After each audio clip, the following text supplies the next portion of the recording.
आज हमारे देश के यशस्वी प्रधानमंत्री श्री नरेंद्र मोदी जी ने हमारे देश के अन्नदाता किसान भाई बहनों के लिए दो महत्वपूर्ण योजना का शुभारंभ किया है। एक तो प्रधानमंत्री धन धान्य कृषि योजना और दूसरा दलहन आत्मनिर्भरता मिशन। और प्रधानमंत्री धन धान्य कृषि योजना ये करीब 30,000 करोड़ का है और दलहन आत्मनिर्भरता मिशन ये 11,000 करोड़ का है। कुल 41,000 करोड़ का ये दोनों योजना है और इसमें देश के 100 जिलों को चिन्हित किया गया है जहां अपेक्षाकृत औसत से कम अनाज का उत्पादन होता है और दलहन का उत्पादन होता है। और ऐसे क्षेत्रों में हर तरह से किसानों को सुविधा दी जाएगी, लोन वगैरह दी जाएगी, विशेष वहाँ पर प्रयास होगा। और निश्चित रूप से ऐसे 100 जिले में कृषि के क्षेत्र में और विशेषकर दलहन के क्षेत्र में किसानों को बहुत लाभ होना है। और छत्तीसगढ़ के लिए सौभाग्य का विषय है कि 100 में से 3 जिले हमारे छत्तीसगढ़ के भी लिए गए हैं, दंतेवाड़ा, कोरबा और जसपुर। इसके लिए छत्तीसगढ़ के 3 करोड़ जनता के तरफ से, यहाँ के अन्नदाता किसान भाइयों के तरफ से हमारे देश के यशस्वी प्रधानमंत्री जी का बहुत बहुत धन्यवाद करते हैं।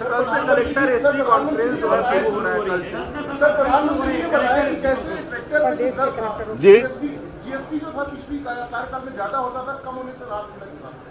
हाँ, अभी माननीय प्रधानमंत्री जी ने 15 अगस्त में लाल किले के प्राचीर से जीएसटी में रिफॉर्म की घोषणा किए थे और मात्र 20 दिनों में उन्होंने करके दिखा भी दिया।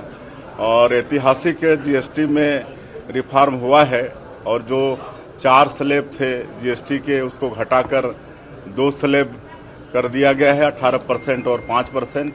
और कई मतलब वो चीज़ों में 0% हो गया है, 5% भी था वो घट के 0% हो गया है।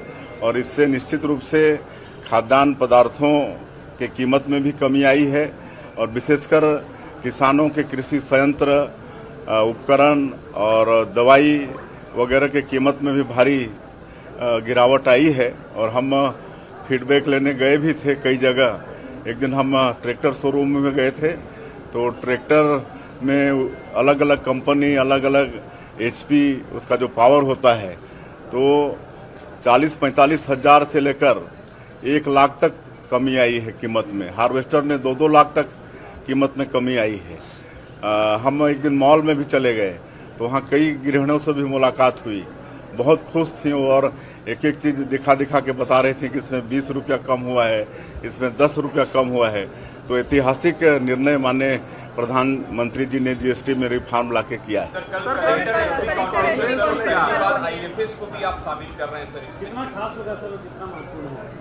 देखिए, थोड़ी प्रशासन में कसावट लाने के लिए और जिलावार वहाँ की स्थिति क्या है ये सब जानने के लिए हर सरकार में ये सब कॉन्फ्रेंस होता है।